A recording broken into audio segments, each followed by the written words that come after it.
श्री शिव महापुराण कथा ज्ञान के महोत्सव का आज दूसरा दिन और भगवान की हम आपके ऊपर बड़ी कृपा है,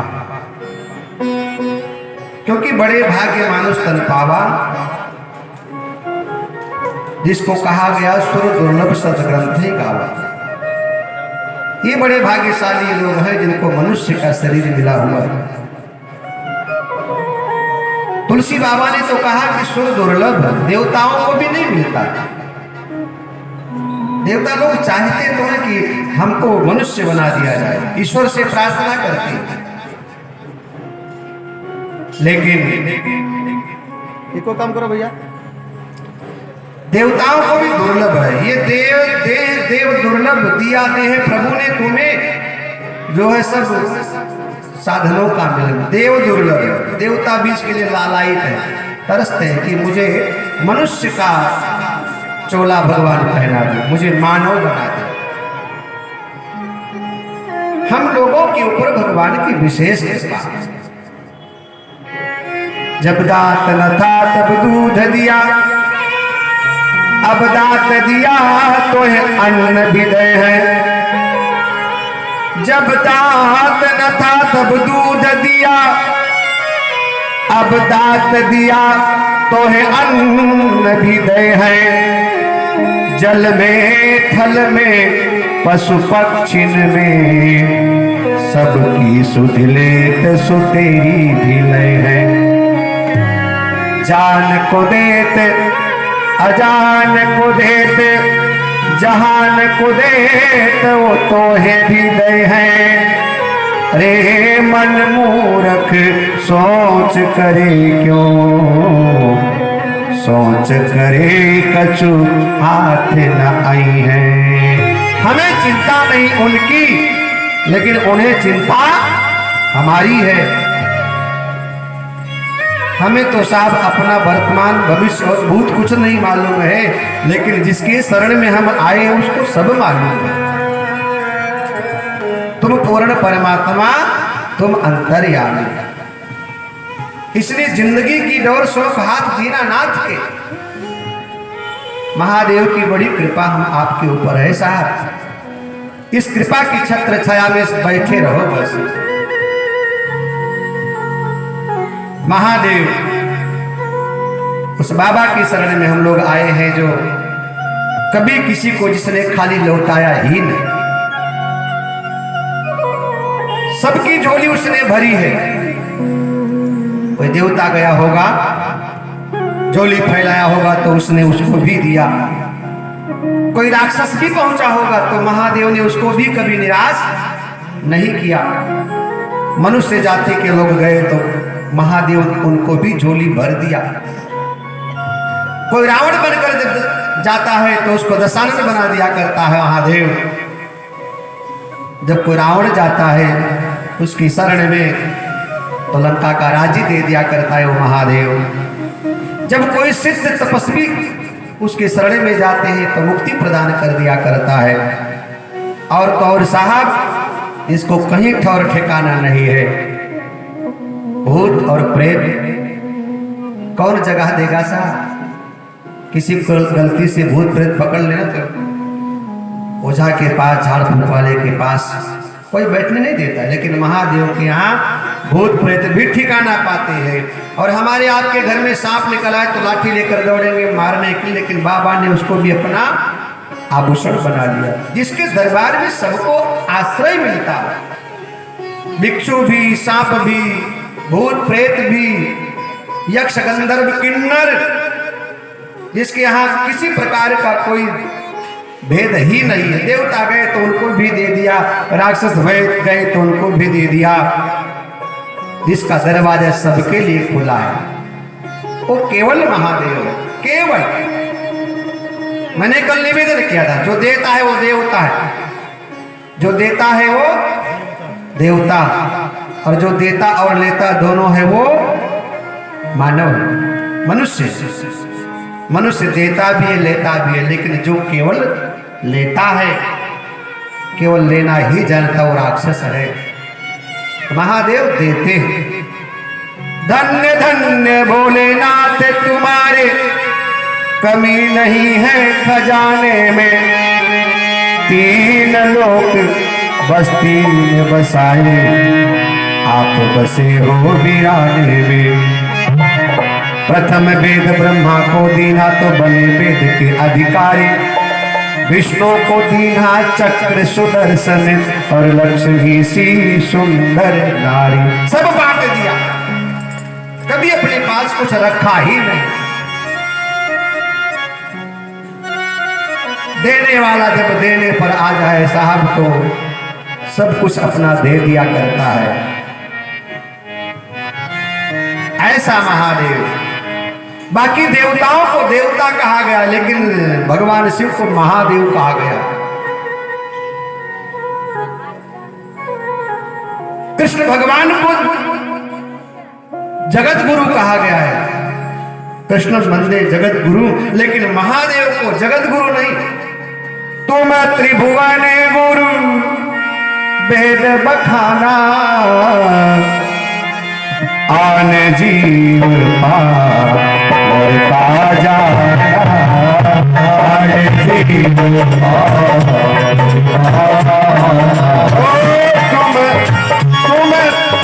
तुम त्रिभुवन गुरु वेद बखाना,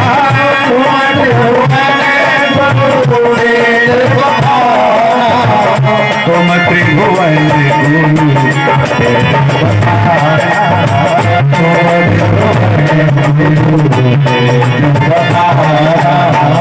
तुम त्रिभुवन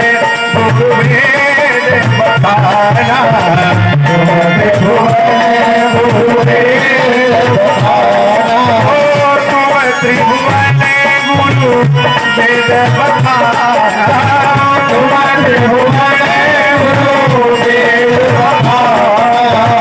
तुम त्रिभुवन गुरु वेद बखाना, तुम त्रिभुवन गुरु वेद बखाना,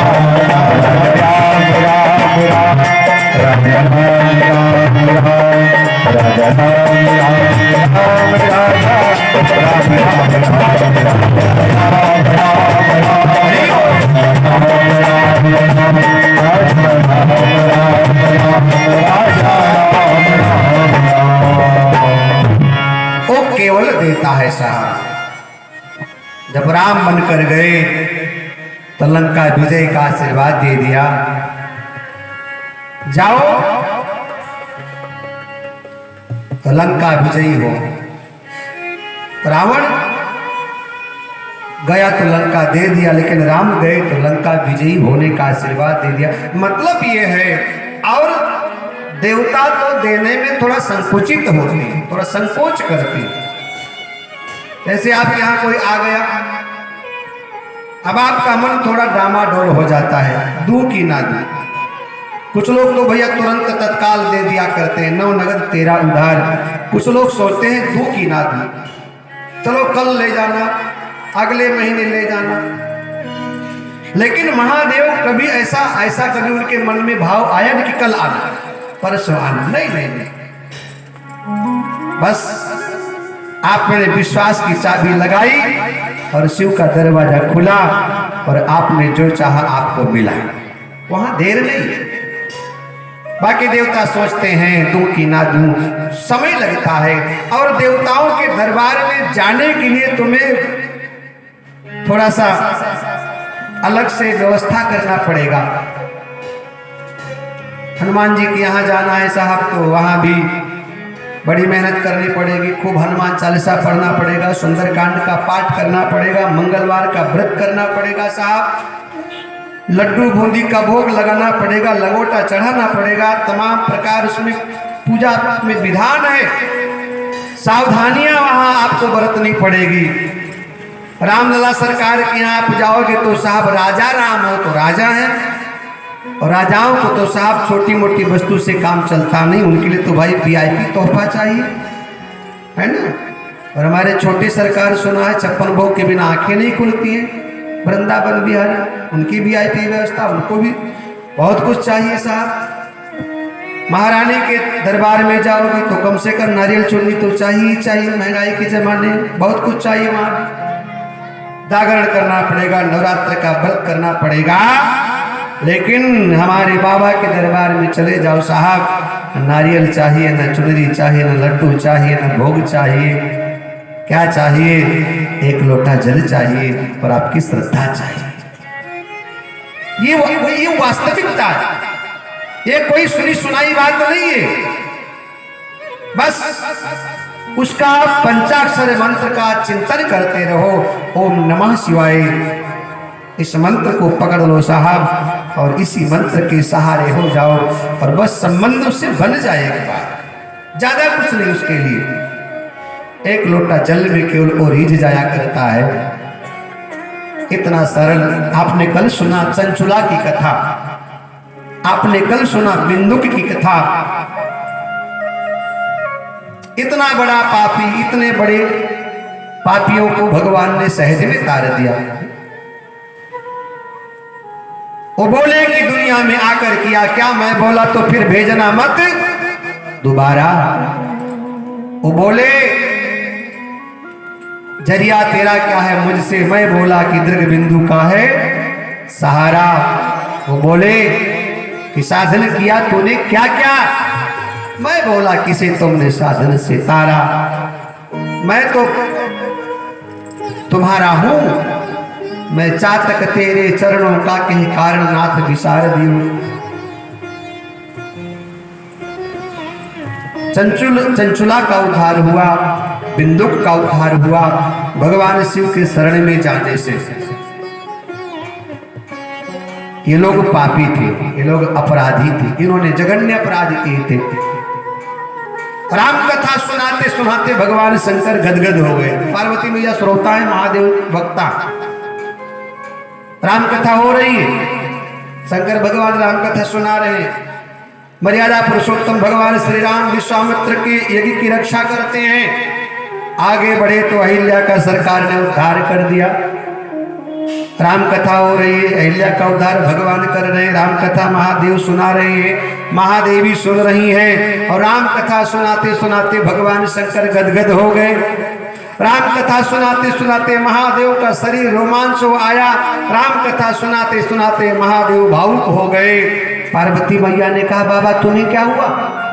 ए बाबा, अरे बाबा उद्धार तो अहिल्या का हुआ है, तुम्हें क्या मिला है? तब बाबा बोले हे महादेवी, मैंने सुना था कि ईश्वर पतित को पावन बनाता है, मैंने सुना, लेकिन आज मैंने देखा है। देखो भरी लोचन भव भय मोचन, यही लाभ शंकर जाना। देखो भरी लोचन भव भय मोचन, यही लाभ शंकर जाना। देखो भय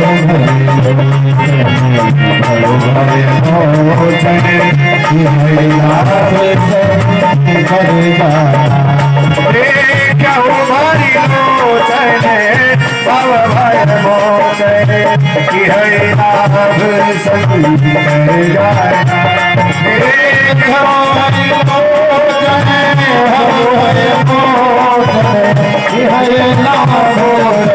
शंकर जाना। देखो भरी लोचन भव भय मोचन, यही लाभ शंकर जाना। देखो भरी लोचन भव भय मोचन, यही लाभ शंकर जाना।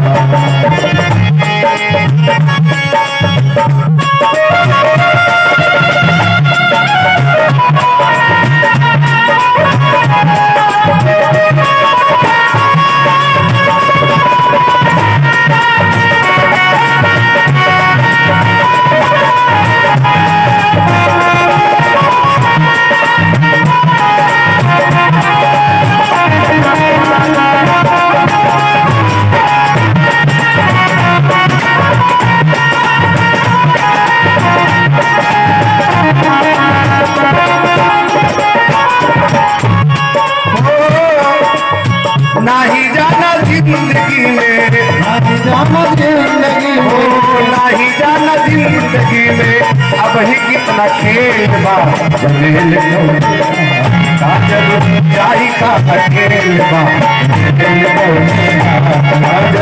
जाई का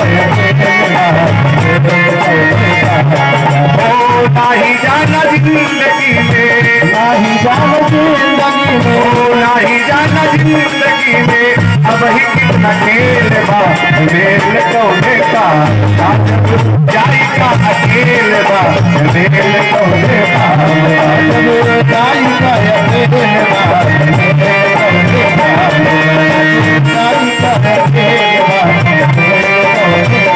नाही जाना जिंदगी में नाही जाना जिंदगी में नाही जाना जिंदगी में नाही जाना जिंदगी में अब ही कितना खेल बा खेल कौने का जब जाई का अकेल बा खेल कौने का जब जाई का अकेल बा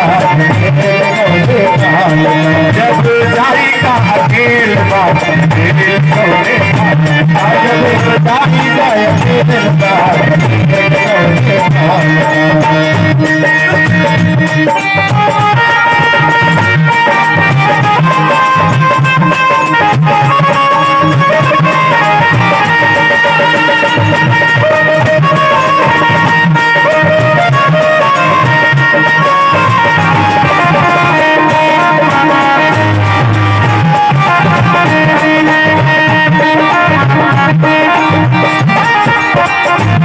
गाइले बजाइले और खाइले खिलाइले गाइले बजाइले और खाइले खिलाइले गाइले बजाइले खाइले खिलाइले गाइले बजाइले खाइले खिलाइले बिगड़ल कमवा को अपना बनाइले बिगड़ल कमवा को अपना बनाइले छोटी जय गाड़ी छोटी जय गाड़ी छोटी जय गाड़ी तूफानी रेल मेल बा मेल कौने का जब जाई का अकेल बा मेल कौने का जब जाई का अकेल बा मेल कौने का ओ छोटी जय गाड़ी छोटी जय गाड़ी छोटी जय गाड़ी तूफानी रेल मेल बा मेल कौने का जब जाई का अकेल बा मेल कौने का जब जाई का अकेल बा मेल कौने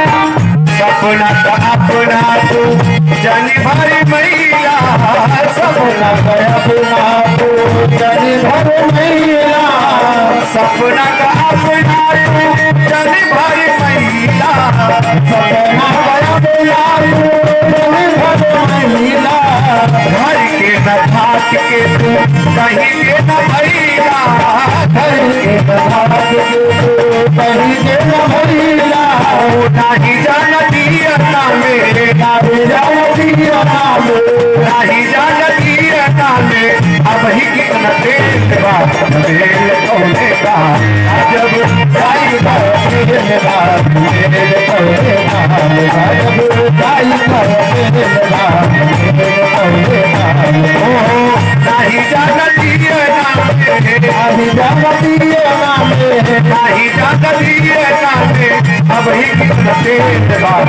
मेल कौने का जब जाई का मेल बाद मेल कौने का जब जाई का मेल बाद मेल कौने का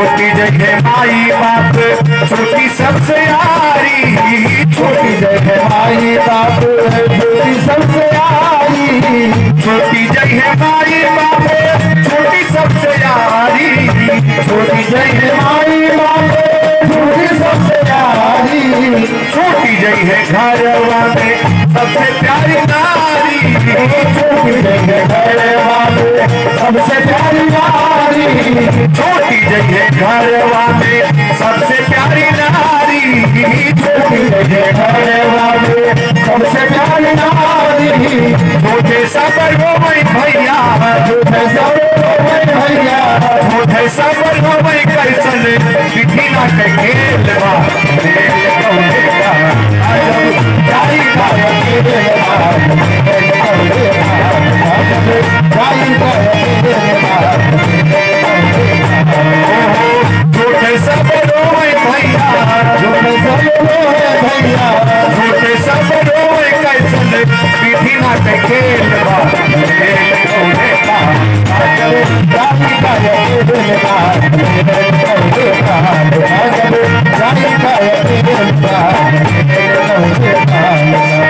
तो भैया करना क्या है पता है, ऐसे करो, गाई ले बजाई ले और खाई ले खिलाई ले, गाई ले बजाई ले और खाई ले खिलाई ले, गाई ले बजाई ले और खाई ले खिलाई ले, गाई ले बजाई ले और खाई ले खिलाई ले, बिगड़ल कमवा तू अपना बनाई ले, बिगड़ल कमवा तू अपना बनाई ले, छोटी जई है गाड़ी, छोटी जई है गाड़ी, छोटी जई है गाड़ी, तूफानी रेल में रेल कौने का गाड़ी का रेल मार, रेल कौने का गाड़ी का रेल मार, छोटी जई है गाड़ी, छोटी जई है गाड़ी, छोटी जई है गाड़ी, छोटी जई है गाड़ी, तूफानी रेल में रेल कौने का आजब जाई का रेल मार, रेल कौने का आजब जाई का रेल मार, रेल कौने का आजब जाई का रेल मार, आजब जाई का रेल मार, रेल कौने का आजब जाई का रेल मार, रेल कौने का। छोटी जई है माई बाप छोटी सबसे यारी, छोटी जई है घरवा में सबसे प्यारी नारी, और झूठे सब रोए भैया काहे विधना तय खेल बा। मैंने कल निवेदन किया था और तो कुछ साथ जाएगा नहीं, लेकिन अपने द्वारा किया गया पुण्य और पाप साथ जाएगा। तो कहता कि दौलत आएगी मेरे काम, पर धन तो बता भला हुआ किसका बुरा। आपका घर कितना बड़ा है ये कोई देख नहीं रहा है, घर तो घर की जगह स्थिर है, वो तो कोई जाएगा तो देखेगा भैया बड़ा बढ़िया घर बनाए हो।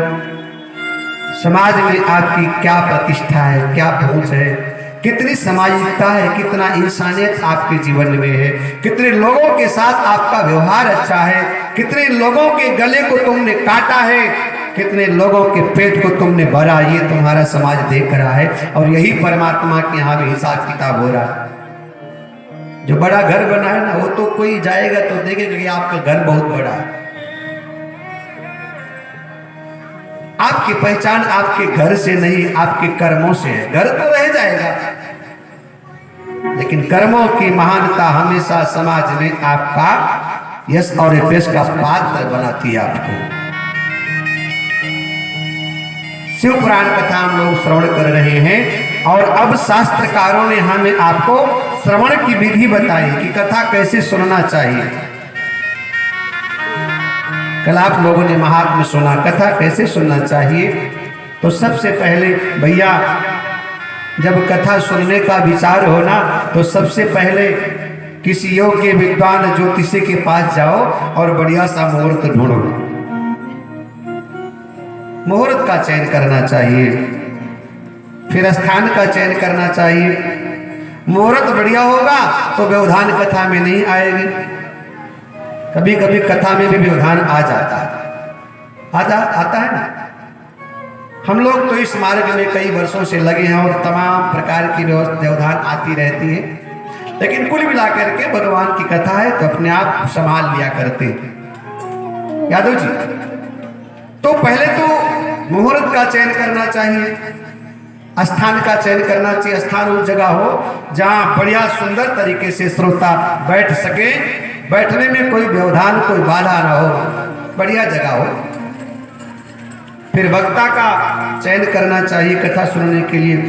वक्ता विद्वान हो, वक्ता ब्राह्मण हो, ये शास्त्र में वर्णन है। ब्राह्मण वक्ता हो, विद्वान हो, साथ में वो उदाहरण के सहित आपको कथा समझाने में दक्ष हो। कथा तो वही है ग्रंथ में जो लिखी है, लेकिन उसको बढ़िया सुंदर तरीके से आपके हृदय रूपी से मंदिर में जो शब्दों के माध्यम से स्थापित कर दे, ऐसा योग्य विद्वान वक्ता होना चाहिए। ब्राह्मण वक्ता होना चाहिए। वक्ता के लक्षण बताए गए हैं। जो वक्ता हो उसका जीवन उत्तम होना चाहिए, उसका चरित्र उत्तम होना चाहिए, वो क्रोधी ना हो। एक जगह हम कथा करने गए थे, बोले महाराज आपके पहले जो महाराज आए थे ना, वो सुबह से क्रोध करना शुरू करते थे, जब तक सोते नहीं तब तक उनका क्रोध जागा रहता था। जब सो जाते थे उनका क्रोध सोता था। हम सोते थे महाराज जल्दी सो जाए, ये क्यों नहीं बनाया, वो क्यों नहीं बनाया, ये क्यों नहीं लाए, वो क्यों नहीं लाए, इतने बजे क्यों लाए, आज इतना प्रकार। तो वक्ता, आप लोग कभी जीवन में कथा सुनना तो वक्ता का चयन जरूर करना। वक्ता आपको कहीं बहुत ज्यादा क्रोध वाला मिल गया ना, भैया सारा दिन तुम लोग परेशान रहो। अच्छा वक्ता हो, विद्वान ब्राह्मण हो, क्रोधी ना हो, ज्यादा लोभी ज्यादा ना हो। आपने सब कुछ दे दिया लेकिन उसको लग रहा है कुछ मिला ही नहीं, बहुत लोभी ना हो, कामी ना हो, वासनात्मक हो ना हो, अभिमानी ना हो, सरल वक्ता होना चाहिए जो आपके बीच में घुल मिल जाए, आपके साथ तालमेल बना ले, आपके ऊपर बोझ ना बन जाए, आपको भारी ना लगे। श्रोता वक्ता के लक्षण बताए गए हैं। वक्ता विद्वान होना चाहिए, श्रोता भी ज्ञानी होना चाहिए, बात बन जाएगी। वक्ता विद्वान हो तो श्रोता ना समझो तो बात बनती नहीं, और श्रोता विद्वान हो वक्ता ना समझो तो बात नहीं बनती। इसलिए दोनों को विद्वान होना चाहिए। शायद राजा परीक्षित का उद्धार ना हुआ होता यदि वो विद्वान ना होते तो। सुखदेव ऐसा ज्ञानी ना मिला होता तो परीक्षित ऐसा भक्त का कल्याण ना हुआ होता। सुखदेव ज्ञानी और परीक्षित भक्त, तो बात बन गई। इसलिए वक्ता श्रोता दोनों को विद्वान होना चाहिए। फिर जहां कथा होना उस स्थान को बढ़िया सुंदर तरीके से, भव्य दिव्य तरीके से सजाया जाए। दो प्रकार के श्रोता होते हैं, एक निष्काम एक सकाम।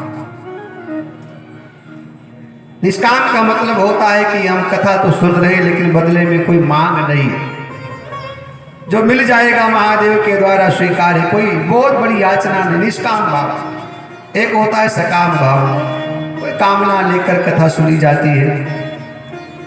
तो जहां कामना है वहां पर कुछ नियम होता है, कुछ व्रत होता है, कुछ प्रतिज्ञाएं होती है।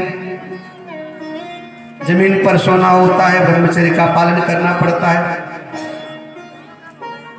कलश यात्रा में कई बहनें बड़ी शंका करती हैं, ये खाएं वो खाएं, यहाँ जाए वहां जाए। कथा हो रही, कई बहनें बड़ी शंका करती हैं कि हमने प्याज खा लिया, लहसुन खा लिया। ये कथा सार्वजनिक है, इसमें तुम जो मर्जी साहब सीताराम, बस कथा सुनना। आपको प्याज खाओ लहसुन खाओ, कोई रोक नहीं। जब व्यक्तिगत आप कभी कथा सुनना होगा ना, व्यक्तिगत, ये तो सार्वजनिक कथा है, इसमें आप किसको किसको रोक पाओगे साहब? या तो सब लोग आएंगे, या पी करके भी लोग आएंगे, तो आप क्या कहोगे? नहीं हो, ये सार्वजनिक कार्यक्रम है। इसमें कोई नियम आपके लिए नहीं है। इसमें जब मर्जी आओ, जब मर्जी ना आओ। आप आओ तो ठीक है, ना आओ तो भी ठीक है, दोनों बातें। बोले महाराज ना आओ तो क्या ठीक है? तब नहीं आओगे तो तब ठीक यह है कि तो वहां हिसाब किताब तुम्हें देना पड़ेगा। आओगे तो ठीक है, अच्छी बात है, उसके नजर में बने रहोगे। और नहीं आओगे तो बाद में पूछेगा हिसाब किताब। तुम्हारे गली मोहल्ले आंगन में कथा हो रही थी, कहाँ गायब थे?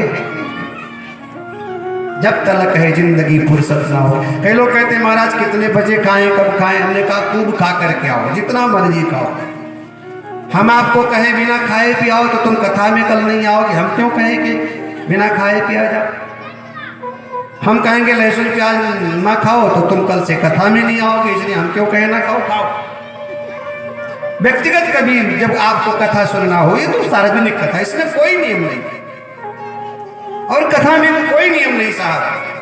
भाई को भाई अनक आलस हूं, नाम जपत मंगल दिसी जस हूं। बस आप आइए, प्रेम से आइए, अच्छी बात है। घर वालों की डांट खाकर आइए, अच्छी बात है। पड़ोसी जा रहा है, हम नहीं जाएंगे तो पड़ोसी कहेगा कि नास्तिक हैं, इस डर के मारे आपको आना पड़े तो भी आइए जल्दी। नहा करके आओ तो चलेगा, बिना नहाए आओगे तो भी चलेगा। मन तुम्हारा पवित्र होना चाहिए, आओ जरूर। अब आप लोग कथा सुनने आए रहे ना, अब पता है कौन नहाया कौन नहीं नहाया, कुछ पता नहीं।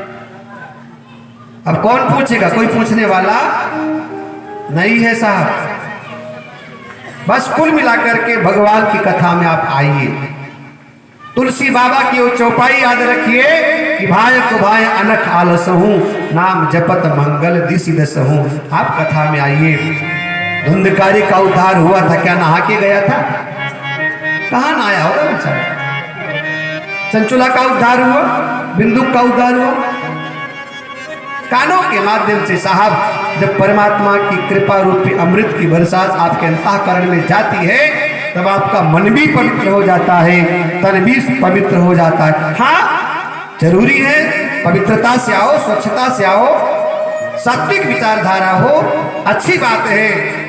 लेकिन आपके लिए कोई यहाँ नियम नहीं है, कोई बंधन नहीं है। बस आप आइए, क्यों कैसे भी आइए। कल चर्चा हो रही थी, एक माता जी बोली महाराज दवाई खाना है, कलश यात्रा में जाना है, उठाऊं क्या ना उठाऊं? मैंने कहा जाओ खा के आ जाओ। भाई दवाई शरीर पहले, आपका शरीर स्वस्थ रहेगा तभी तो आप भगवान का भजन कर पाओगे। हम आपको कहें कि नहीं तुम दवाई ना खाओ और उसे कलसा उठा करके चलो, तो बाप रे बाप, तो जिम्मेदारी जवाबदेही हमारी बन जाएगी फिर। और शास्त्र में इसका प्रमाण है। आप औषधि खा सकते हैं, औषधि सेवन करने के लिए आप जो विकल्प है, जो नियम है वो आप कर सकते हैं। व्रत इत्यादि में भी औषधि का कोई परहेज नहीं है। आप व्रत रखते हैं, उसमें आपको दवाई खानी है तो आप कहो कि हम दवाई नहीं, आप दवाई खा सकते हैं। कुल मिलाकर के शास्त्र का दर्शन है कि आपको भगवान से जुड़े रहना चाहिए। और कथा क्या है साहब? ये तो अपने आप में गंगा है। क्या है जी? कथा क्या है? गंगा है अपने आप में। कथा क्या है? कल मैंने बताया था, मां की गोदी है ये। क्या है जी? कल मैंने बताया था। आप जमीन पे अपने आप को बिठाओगे तो आपको बैठने में तकलीफ होगी, लेकिन आप ऐसा सोचो कि मैं माँ की गोदी में बैठी हूँ, आपको कोई तकलीफ नहीं होगी। ये कथा क्या है? कि माँ की गोदी है, और गोदी में कोई बालक स्नान करके ही थोड़ा बैठता है, वो तो कैसे बैठ जाएगा? कथा क्या है साहब? ये तो गंगा है। और गंगा में आप जाते हो तो आप स्नान करके नहीं, स्नान करने के लिए जाते हो। ये कथा रूपी गंगा है, इसमें आप आओगे स्वतः आप पवित्र हो जाओगे। बस आइए जरूर, आपको आना है। तो यदि आपके मन में किसी प्रकार की कामना है तो उसके लिए आपको नियम धारण करना पड़ेगा, गुरु बनाना पड़ेगा, संयम नियम का पालन होगा, ब्रह्मचर्य का पालन करना पड़ेगा, धरती पर शयन करना पड़ेगा। एक समय भोजन का विधान है, आदि आदि तमाम प्रकार की उसमें विधियां हैं। यदि आप नियम से कथा सुनते हैं, किसी कामना को लेकर सुनते हैं, तो फिर आपको पूरी कथा सुननी पड़ेगी, प्रारंभ से लेकर अंत तक। यहां तो साहब जब मर्जी आप आ जाओ, आप बीच में चले जाओ तो आपको कोई रोकने वाला नहीं है। आप 4 बजे 5 बजे आओगे तो भी कोई पूछने वाला। आइए, एक घड़ी आधी घड़ी आदि में पुनि आधे, तुलसी संगत साधु की कटई कोटि अपराध। एक समय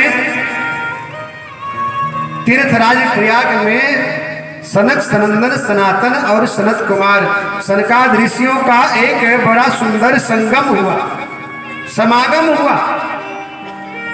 ऋषि मुनियों का समूह एकत्रित हुआ और उन ऋषि मुनियों के बीच में सूत जी महाराज ऐसे विराजमान हैं जैसे हजारों लाखों तारों के बीच में चंद्रमा सुशोभित होता है।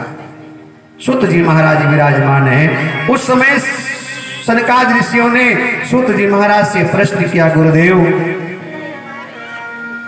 तुरंत पाप का नाश हो ऐसा कोई साधन बताइए, तुरंत पाप का नाश हो। ये बड़ा सुंदर और उत्तम प्रश्न किया। पहला प्रश्न। दूसरा प्रश्न किया, महाराज कलयुग में लोग पथ भ्रष्ट हो जाएंगे, सब लोग धर्म विमुख हो जाएंगे, लोग कर्म विहीन हो जाएंगे,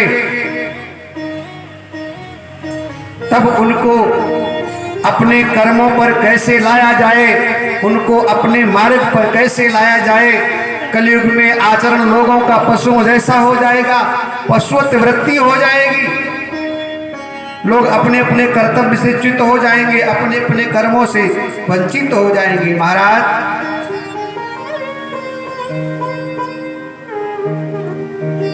तुरंत पाप का नाश करने का उपाय बताइए।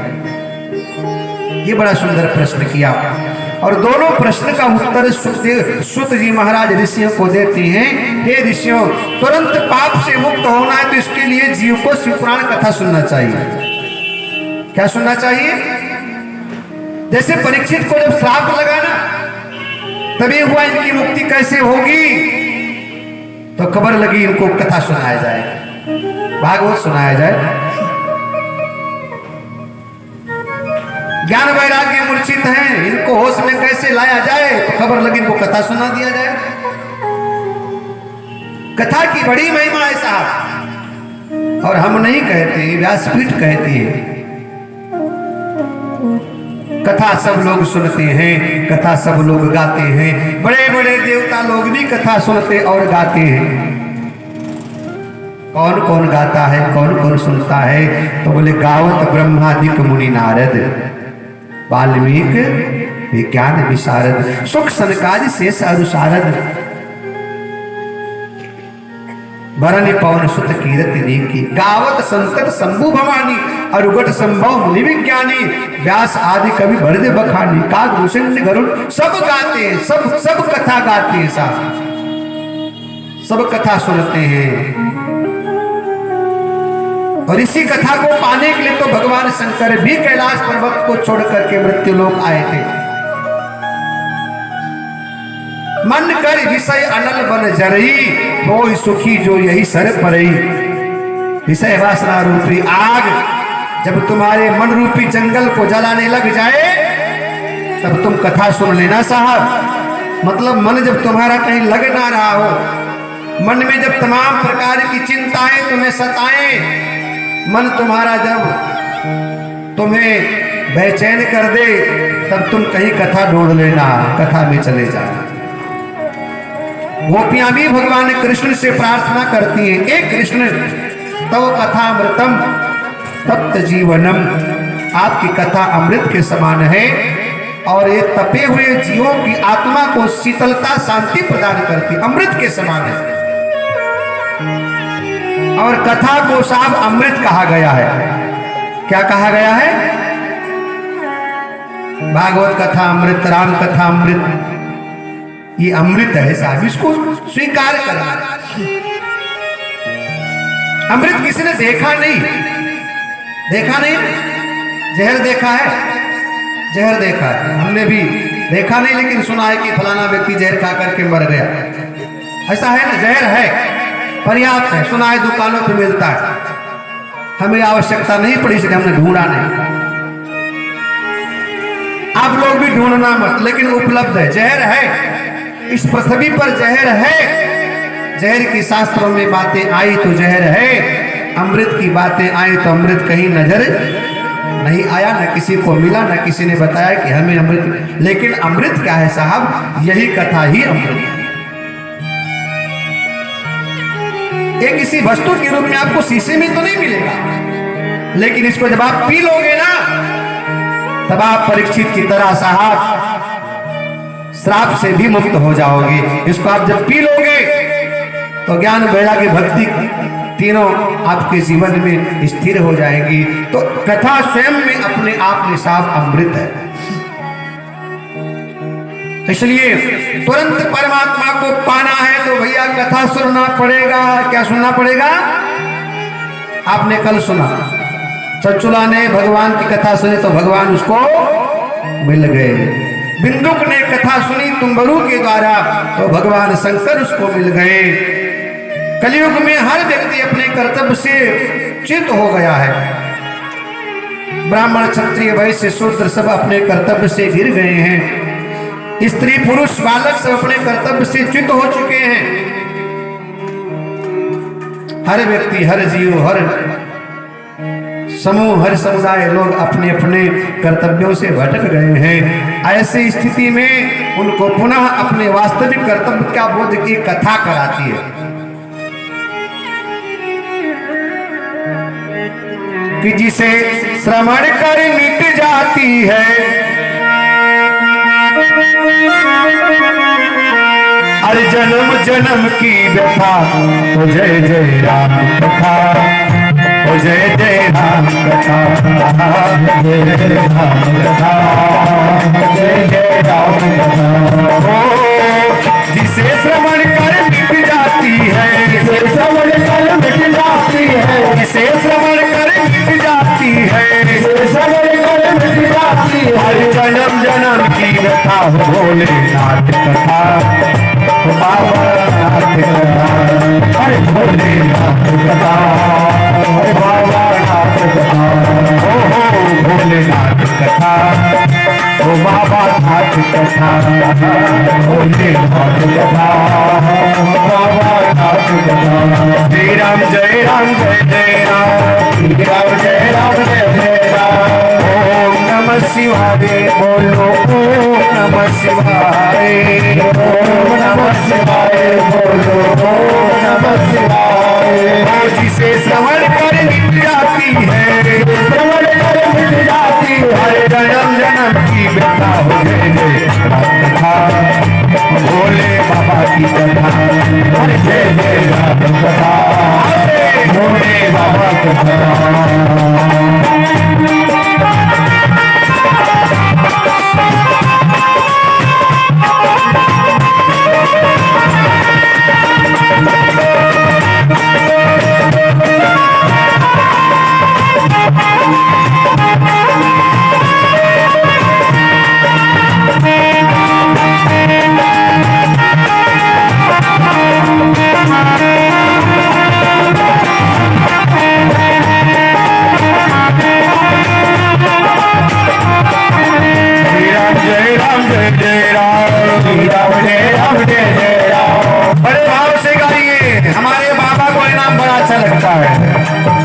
श्री राम जय राम जय जय राम, श्री राम जय राम जय जय राम, श्री राम जय राम जय जय राम, श्री राम जय राम जय जय राम, श्री राम जय राम जय जय राम, श्री राम जय राम जय जय राम, श्री राम जय राम जय जय राम, श्री राम जय राम जय जय राम। हर हर महादेव। ये सबका साधन बताया, जीव को शिव पुराण कथा सुनना चाहिए। इससे भगवान शिव की प्राप्ति सहज हो जाती है। बोले कि आखिर शिव पुराण ही क्यों सुना जाए? शिव क्या चीज है? शिव तत्व क्या है? शिव महान कैसे? तो भैया सुनो, सृष्टि के प्रारंभ में एक बार ऋषियों में परस्पर विवाद हुआ। एक विषय को लेकर ऋषियों में विवाद हुआ कि संसार में श्रेष्ठ कौन है, पुराण पुरुष कौन है, सर्वोपरि कौन है, सर्वोच्च सत्ता कौन है, सनातन कौन है, पुरातन कौन है, चिरातन कौन है, श्रेष्ठ कौन है। ये ऋषियों में विवाद हुआ। तो कुछ ऋषियों ने कहा महादेव श्रेष्ठ हैं, कुछ ने कहा विष्णु भगवान श्रेष्ठ हैं, कुछ ने कहा कि ब्रह्मा जी श्रेष्ठ हैं क्योंकि सृष्टि की रचना करते हैं, विष्णु पालन करते, इसलिए कुछ महात्माओं ने कहा विष्णु श्रेष्ठ हैं और कुछ लोगों ने कहा कि महादेव श्रेष्ठ हैं। वैसे आप एक बात ध्यान रखना, इन तीनों में कोई भेद नहीं। आप लोग शंकर भगवान की आरती गाते, कभी ध्यान से गाइए, उसमें लिखा है कि ब्रह्मा विष्णु सदाशिव जानत अविवेका। जो अविवेकी लोग हैं वही तीनों को अलग अलग देखते हैं। वास्तव में प्रणव अक्षर के मध्य ये तीनों एक है, इनका तीनों का काम एक ही है। एक बनाता है, एक संभालता है और एक ठिकाने लगा दिया करता है। 2 भुज 4 चतुर्भुज 10 भुज 300 है। 2 भुज भगवान शंकर, 4 भुज भगवान विष्णु,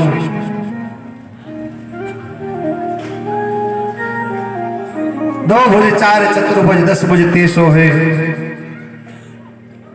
तीनों का प्रतिपादन किया गया है। अक्षमाला, वनमाला, मुंडमाला धारी, फिर आगे हंसासन, गरुणासन, वृषवाहन साजे। कुल मिलाकर के शास्त्रकारों ने दर्शाया ये तीनों एक, इनमें कोई भेद नहीं। तो मुनियों में विवाद हुआ कि संसार में श्रेष्ठ कौन है। तो सभी महात्माओं ने एक स्वर में कहा कि चलो ब्रह्मा जी के पास चलते हैं, ब्रह्मा जी बताएंगे, क्योंकि ब्रह्मा को विधिवत मालूम है। तो भैया सब देवता और ऋषि मुनि मिलकर के ब्रह्मा जी के पास गए और बोले पितामह आप बताओ तीनों लोक में सबसे श्रेष्ठ कौन है। तो भैया ब्रह्मा जी ने भगवान शंकर के लिए हस्ताक्षर कर दिया, बोले भगवान शिव ही श्रेष्ठ है, वो थे, हैं और रहेंगे। उनका न आदि है, न मध्य है और न अंत है।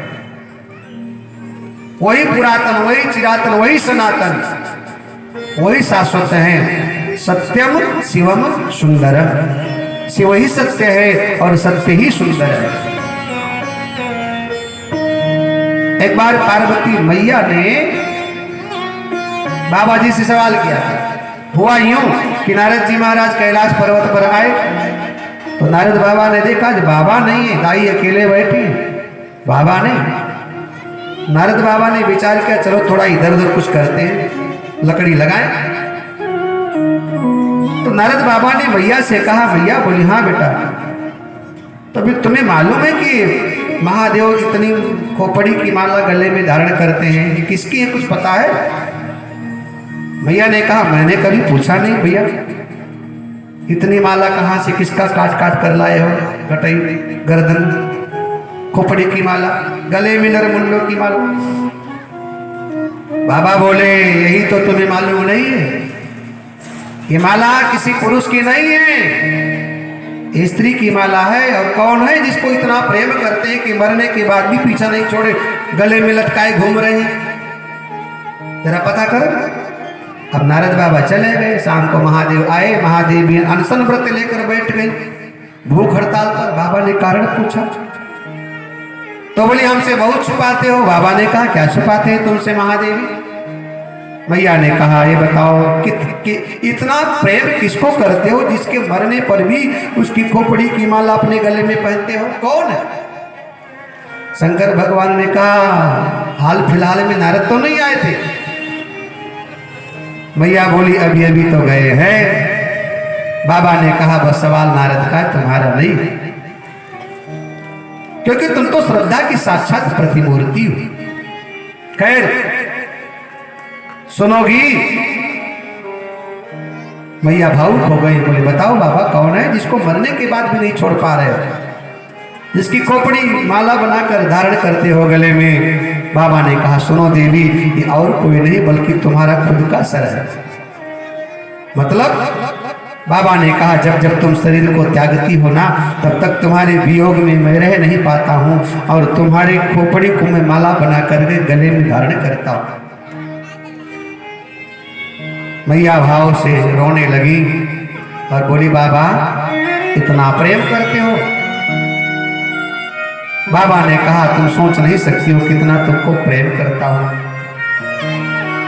मैया ने गिना 1 2 3 4 5 6 7 8 50 60 70 80 90 100 108। मैया भावुक हो गई, रोने लगी और मैया बोली बाबा। बाबा बोले हाँ देवी। मैया बोली जब तुम मरोगे ना तब हम भी तुम्हारे खोपड़ी का माला। शंकर भगवान बोले वो दिन नहीं आएगा। क्यों? क्योंकि बाबा ने कहा हम तो अमर नाम सत्यम शिवम सुंदरम, हम मरते ही नहीं कभी, दुनिया मरती है, हम नहीं, हम तो शाश्वत हैं, हम तो सनातन हैं, हमारा आदि मध्य और अंत नहीं है। संसार में हर देवताओं का अपना अपना एक समय सीमा है, वो आया अपना गया, लेकिन महादेव उनका आदि नहीं है, मध्य नहीं है और अंत नहीं है। वो हमेशा से थे और हमेशा तक रहे। बाकी सब बदलते रहते हैं, इंद्र बदलेंगे, सूर्य बदलेंगे, चंद्रमा बदलेंगे, ये सब बदलते रहते हैं। ये भगवान की व्यवस्थाएं हैं, प्रकृति बदलती रहती है, लेकिन महादेव अपने आप में स्वयं वो एक सृष्टि है। इसलिए दुनिया में सर्वोच्च सत्ता कोई है तो भगवान शिव। ध्यान देना। और आजकल समाज में देखिए लोग अनेक देवताओं को अपने तरीके से पूजते हैं। कोई राम को पूजता है, कोई कृष्ण को पूजता है, कोई हनुमान को पूजता है, कोई राधा को पूजता है, कोई दुर्गा को पूजता है। लेकिन एक बात ध्यान रखना, कोई कृष्ण का भक्त होगा तो ऐसा नहीं कि शिव का भक्त ना हो, वो जरूर शिव का भक्त होगा। कोई राम का उपासक होगा तो ऐसा नहीं कि वो राम का उपासक हो सकता है, कृष्ण की उपासना ना करे, ना उपासक हो, लेकिन राम का उपासक शिव का उपासक जरूर होगा, दुर्गा का उपासक भी शिव का उपासक। मतलब दुनिया में आप किसी भी देवता की उपासना करने वाले हो, लेकिन जब तक आप शिव की उपासना नहीं करोगे तब तक आपको आपके अनुकूल वस्तु नहीं मिलेगी। और मैं आपको बताऊं कि दुनिया का कोई भी व्यक्ति किसी भी समुदाय का हो, हिंदू हो, मुसलमान हो, सिख हो, ईसाई हो, शंकर भगवान को हर व्यक्ति पूजता है। हर व्यक्ति। हम किसी और रूपों में पूजते हैं, वो किसी और रूपों में पूजते हैं। हमने कुछ और नाम दिया, उन्होंने नाम कुछ और दिया, लेकिन शंकर भगवान की पूजा हर धर्म में होती है। ध्यान रखना। शिव किसी व्यक्ति का नाम नहीं, शिव किसी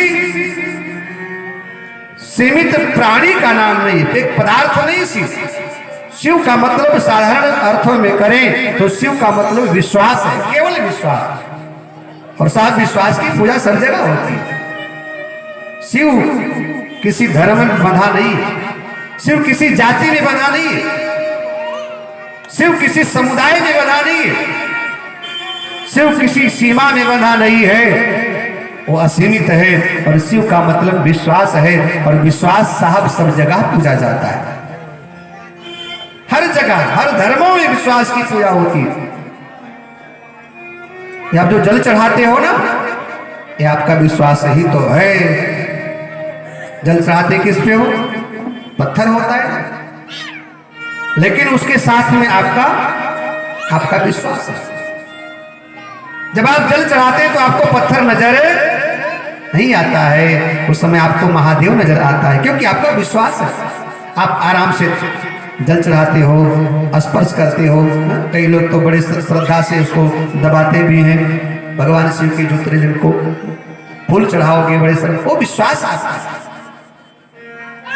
जिस समय भारत गुलाम हुआ ना, उस समय अंग्रेज लोग गांव में एक पत्थर का वो गाड़ते थे, वहां से सीमा तय की जाती थी कि यहां से ये सीमा, वहां से वो सीमा, एक पत्थर का वो गाड़ते थे।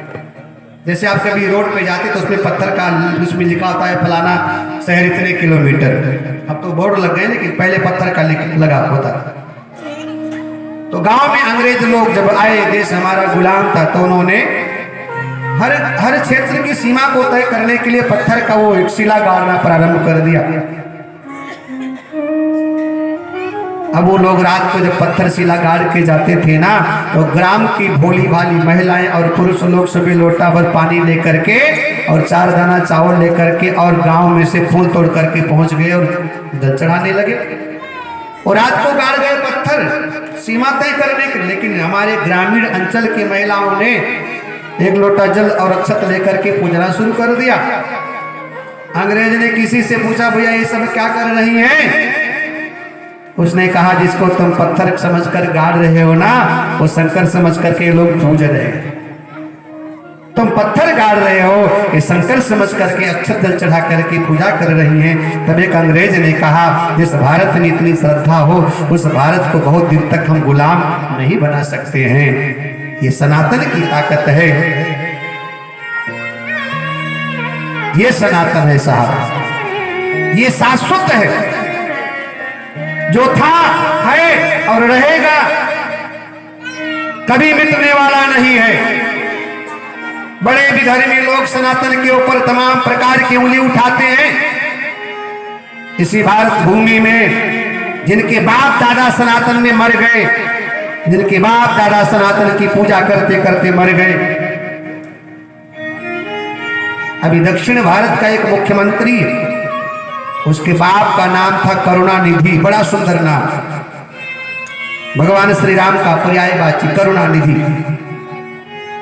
उसका बेटा भी वर्तमान में मुख्यमंत्री एक प्रदेश का। उसने कहा, सनातन धर्म डेंगू और मलेरिया की तरह है। उस विधर्मी को मालूम होना चाहिए, तुम्हारे खानदान के लोगों ने इसी सनातन में जन्म लिया, इसी सनातन में पूजे गए, पूजा कर करके, और इसी सनातन धर्म में उनकी मुक्ति हुई है। और सनातन के बिना तुम अपनी कल्पना नहीं कर सकते हो, तुम सनातन को समझ नहीं पाए हो। और मैं एक बात बताऊं, जितने ये राक्षस लोग आजकल सनातन की निंदा करते हैं ना, ये टीवी चैनल पर सस्ती लोकप्रियता पाने के लिए सनातन के ऊपर उंगलियां तो उठाते हैं, लेकिन पिछले दरवाजे से हम जैसे ब्राह्मणों को, विद्वानों को बुला करके भैया ये स्वयं पूजा पाठ कराते हैं, पूजा पाठ करते हैं। सनातन की बिना इनकी गति नहीं। सनातन कभी किसी का कुछ लेता नहीं, देता है। सनातन मारता नहीं, सनातन जीना सिखाता है। सनातन वो सनातन है साहब जहां प्राणियों में सद्भावना की बात की गई है। सनातन वो सनातन है जहां विश्व के कल्याण की बात की गई हो। और वो सनातन शिव से है, वो महादेव से सनातन है।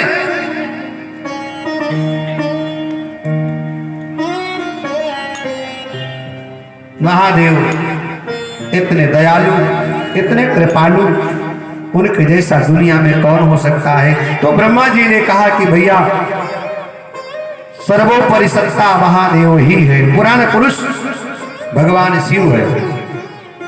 इसलिए आप भी ध्यान रखना, आप किसी भी देवता की पूजा करो, लेकिन शंकर भगवान को मत छोड़ना, बिल्कुल नहीं छोड़ना।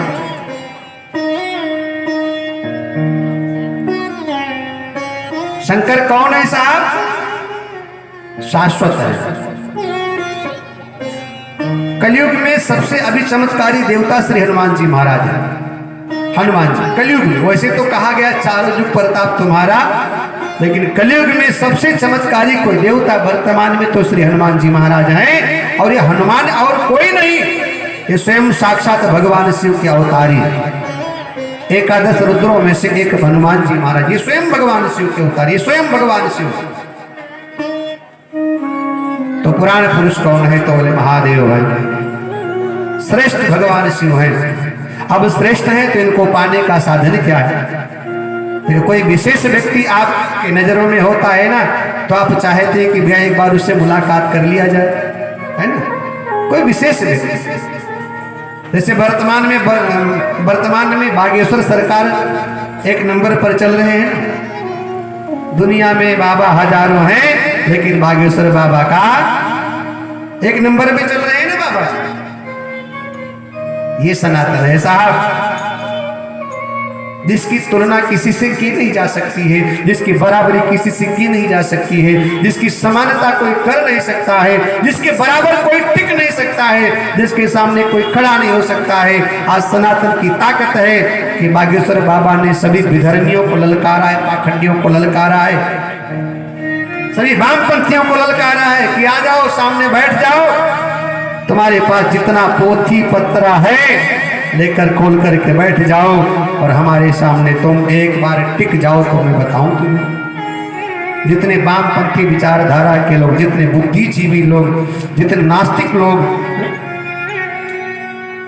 कई बड़े बड़े लोग गए, पूरी पोल पट्टी खोल दिया, तुम्हारे बाप दादा ये थे, तुम्हारे खानदान में ये थे, तुम्हारा ये नाम, तुम्हारे बाप का ये नाम, तुम्हारे बाप के बाप का ये नाम।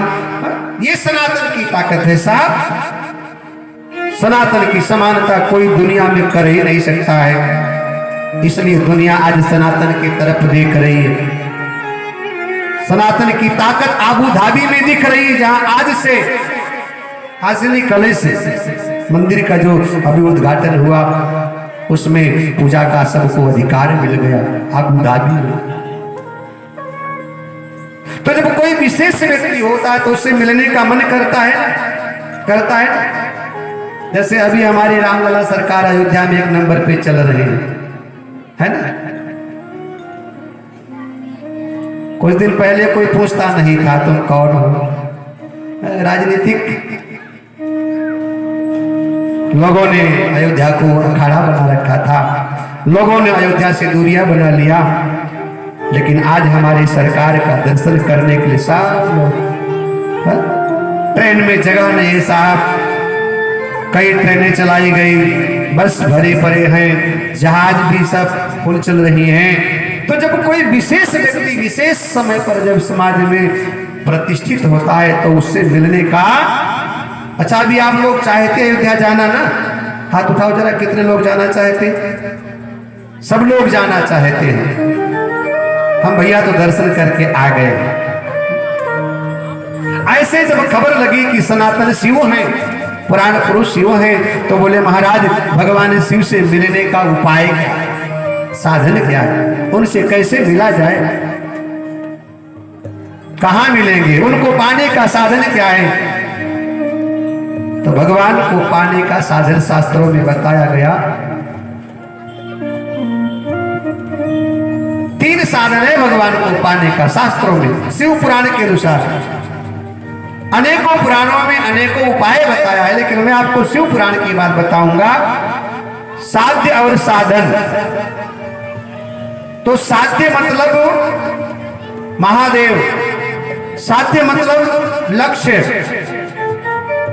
और साधन मतलब उसको पाने का तरीका। अम्मा कथा समझ में आ रहा है कि नहीं?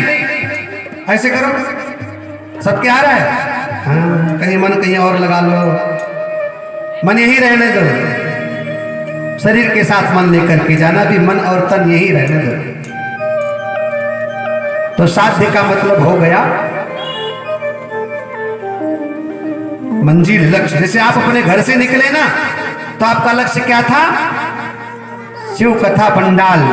घर से निकले ना, कहां के लिए निकले थे?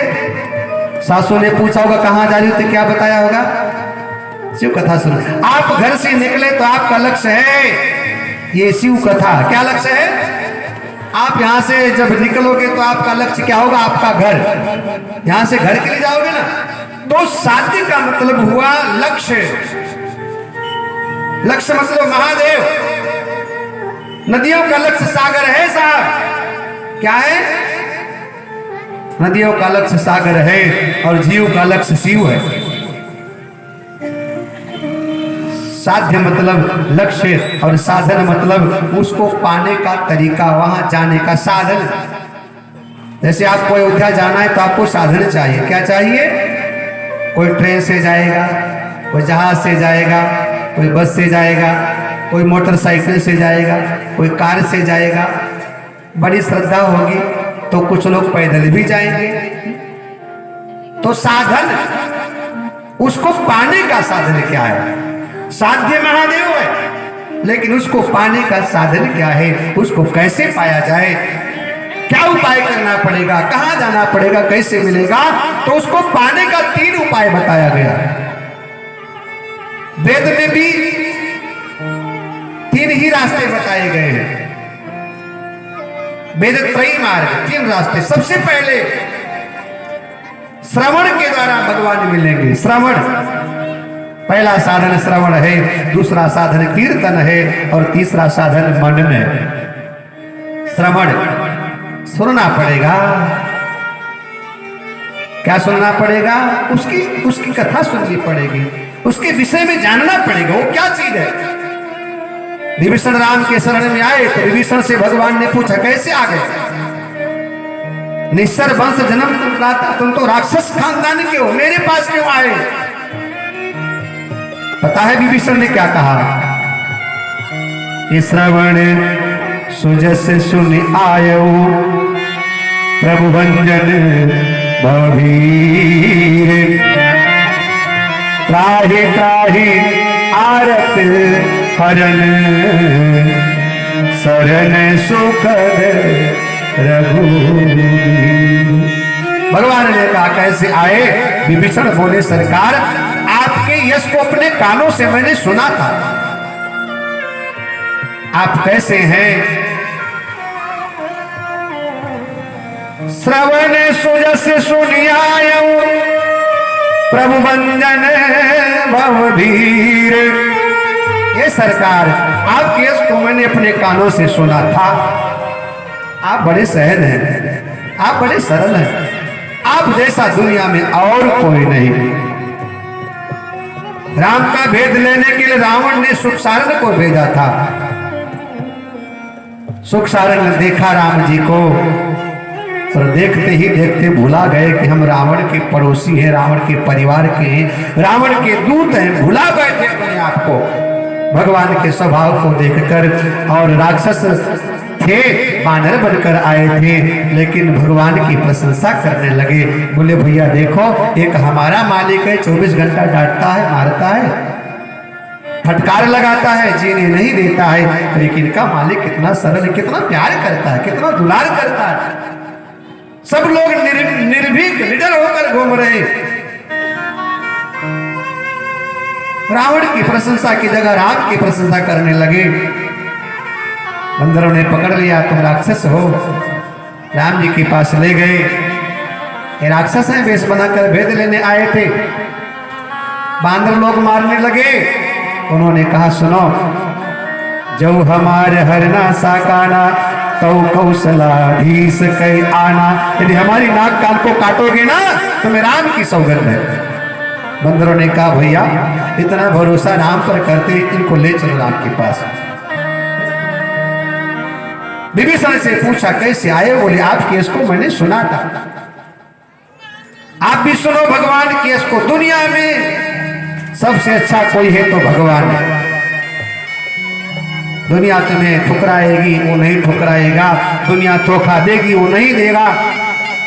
दुनिया तुम्हारे साथ व्यवहार करेगी स्वार्थ से, वो व्यवहार करेगा कोई स्वार्थ नहीं साहब।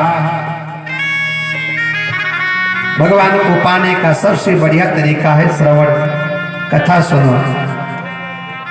वक्ता कोई भी हो, सुखदेव हो, महादेव हो, कोई भी वक्ता हो साहब, वक्ता से लेना देना नहीं, बस कथा सुनो साहब। भगवान की कथा सुनो। जहां भी कथा मिले हनुमान जी की तरह प्रभु चरित्र सुनबे को रसिया, तब राम लखन सीता श्रोता बन जाओ साहब। भगवान को पाने का सबसे पहला साधन है श्रवण। सबरी मैया को भगवान ने नवदावती का उपदेश दिया तो वहां भगवान ने कहा मैं भगवान की कथा सुनने वालों को जल्दी मिल जाता हूं। जिनके श्रवण समुद्र समाना। महर्षि वाल्मीकि से पूछा मैं कहाँ रहूं, तो वाल्मीकि ने जवाब दिया जिनके श्रवण समुद्र समाना, कथा तुम्हारी सुभग सरियाना। ये संसार जिनके कान समुद्र की तरह हमेशा आपकी कथा सुनने के लिए लालायित हो रहे हो, ऐसे भक्त के हृदय में आप निवास कीजिए। एक बात ध्यान रखना, जिनको कथा से प्रेम है ना, उनके हृदय में भगवान हमेशा बैठे रहते हैं।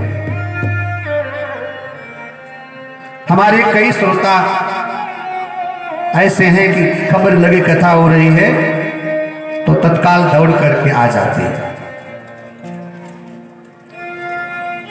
खबर ना मिले तो शिकायत करते हैं, महाराज आपने बताया नहीं। कथा की भूख होना चाहिए। जितनी आपके हृदय में भगवान के प्रति करुणा होगी, उतना ही जल्दी परमात्मा आपके ऊपर द्रवित हो जाएगा। इसलिए सबसे बड़ा साधन भगवान को पाने का कोई है तो भगवान की कथा सुनो। कई लोग कहते हैं महाराज हम कथा टीवी में सुन लिया करते हैं। टीवी में कथा तब जब आप सुनो जब आपके पास कथा का कोई विकल्प ना हो, तब आप टीवी में सुनो, अच्छी बात है।